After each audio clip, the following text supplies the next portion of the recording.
السلام علیکم ورحمۃ اللہ وبرکاتہ۔ بسم اللہ الرحمن الرحیم، الحمدللہ رب العالمین۔ ناظرین کرام، میں ہوں آپ کا خادم رضوان رضا اور آپ دیکھ رہے ہیں سمنانی روحانی سینٹر۔ آج کی روحانی ویڈیو میں ایک ایسا مبارک عمل لے کر آیا ہوں جسے اگر آپ نے آج سے اپنا لیا تو انشاءاللہ کاروبار کی بندش، غربت اور رزق کی رکاوٹ ہمیشہ کے لیے ختم ہو جائے گی۔ ہاں ناظرین، آج بہت سے گھروں میں فاقے ہو رہے ہیں، روزگار رکا ہوا ہے، محنت کرنے کے باوجود پیسہ رکتا نہیں، قرض بڑھتا جا رہا ہے۔ کئی بار نظر بد، بندش یا کالا علم انسان کے رزق پر اثر انداز ہو جاتا ہے اور وہ سمجھ ہی نہیں پاتا کہ کمی کہاں ہے۔ قرآن پاک کا ایک خزانہ سورہ محمد صلی اللہ علیہ وسلم اللہ تبارک و تعالیٰ نے ہمیں عطا فرمایا ہے۔ یہ وہی سورہ ہے جس میں کفار کے خلاف جہاد کا حکم اور ایمان والوں کے لیے فتح، رحمت اور دنیا و آخرت کی کامیابی کا اعلان ہے۔ تفسیر مظہری اور تفسیر کبیر میں مفسرین کرام لکھتے ہیں، جو شخص سورہ محمد کو روزانہ پڑھے اللہ تبارک و تعالیٰ اس کے رزق میں کشادگی عطا فرماتا ہے، دشمنوں کے شر سے محفوظ رکھتا ہے اور بندش کو توڑ دیتا ہے۔ عمل کا طریقہ: روزانہ فجر یا عشاء کے بعد ایک مرتبہ سورہ محمد کو مکمل تلاوت کرے۔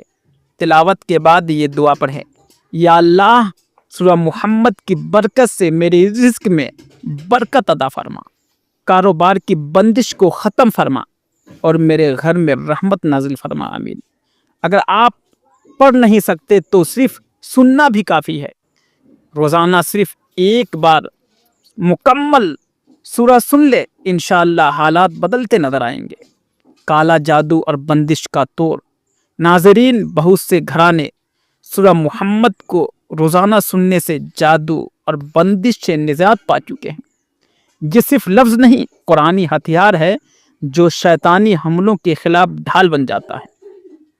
اگر آپ چاہتے ہیں کہ آپ کی زندگی سے کاروبار کی بندش ختم ہو جائے، غربت کا خاتمہ ہو، رزق حلال کا دروازہ کھل جائے، تو آج ہی سے سورہ محمد کو اپنی زندگی کا حصہ بنا لیجیے۔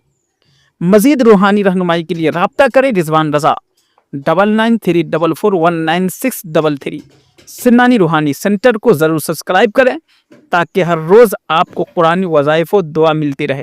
اعوذ باللہ من الشیطان الرجیم، بسم اللہ الرحمن الرحیم۔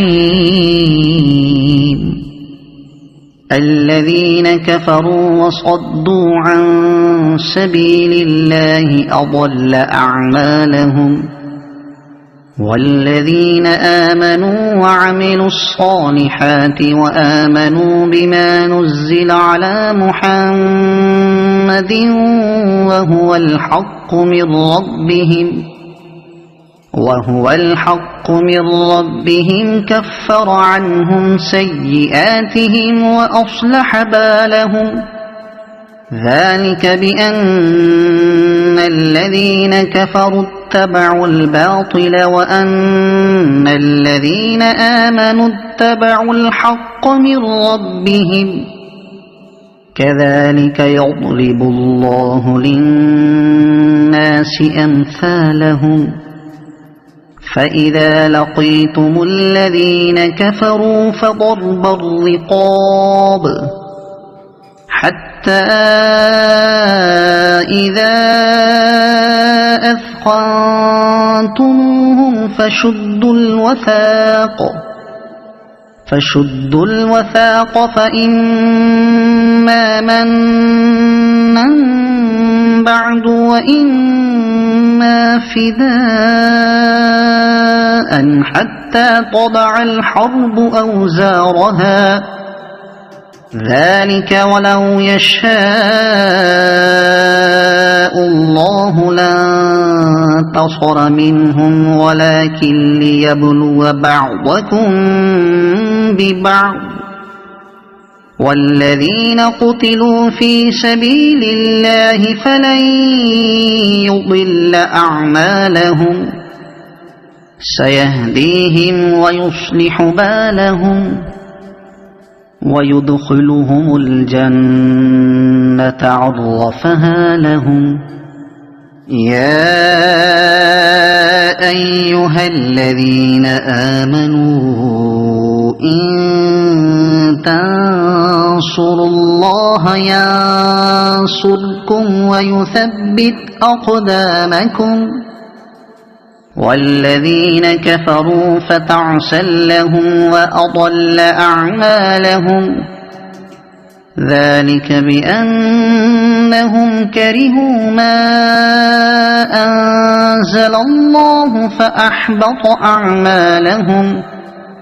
أفلم يسيروا في الأرض فينظروا كيف كان عاقبة الذين من قبلهم دمر الله عليهم وللكافرين أمثالها ذلك بأن الله مولى الذين آمنوا وأن الكافرين لا مولى لهم. إن الله يدخل الذين آمنوا وعملوا الصالحات جنات تجري من تحتها الأنهار والذين كفروا يتمتعون ويأكلون كما تأكل الأنعام والنار مثوى لهم. وكأي من قرية هي أشد قوة من قريتك التي أخرجتك أهلكناهم فلا ناصر لهم. أفمن كان على بينة من ربه كمن زين له سوء عمله واتبعوا أهواءهم.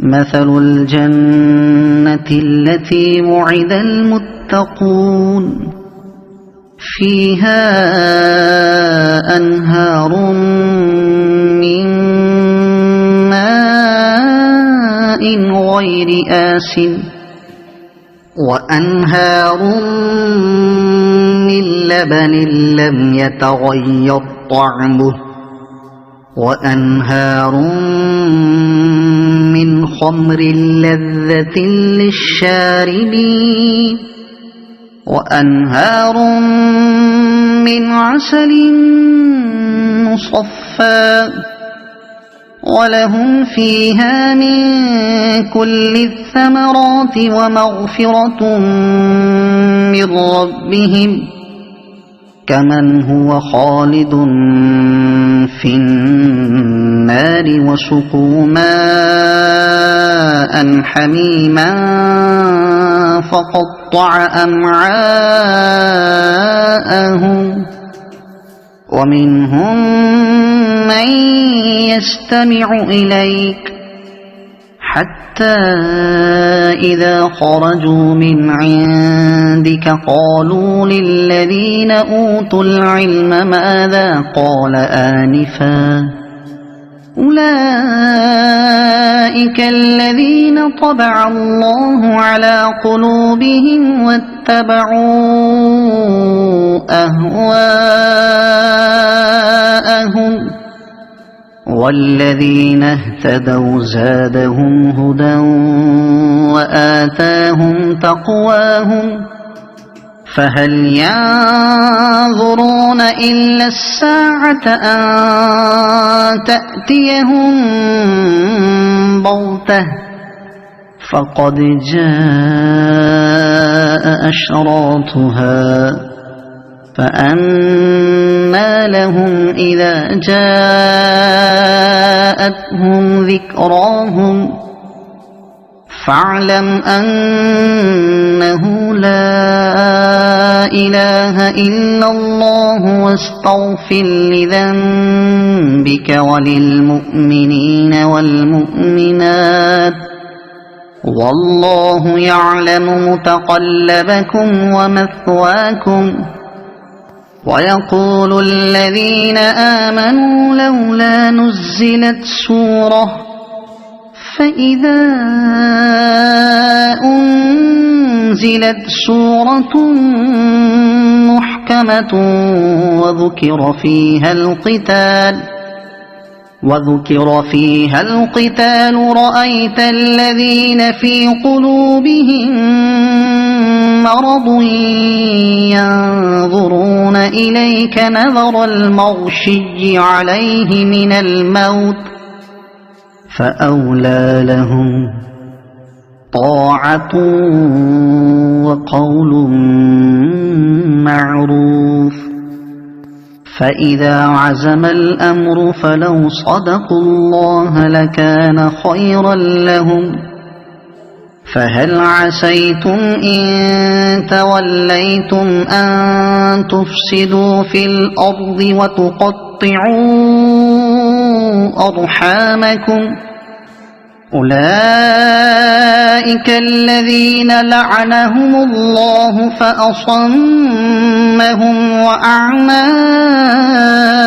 أبصارهم أفلا يتدبرون القرآن أم على قلوب أقفالها إن الذين ارتدوا على أدبارهم من بعد ما تبين لهم الهدى الشيطان سول لهم وأملى لهم ذلك بأنهم قالوا للذين كرهوا ما نزل الله سنطيعكم في بعض الأمر والله يعلم إسرارهم فكيف إذا توفتهم الملائكة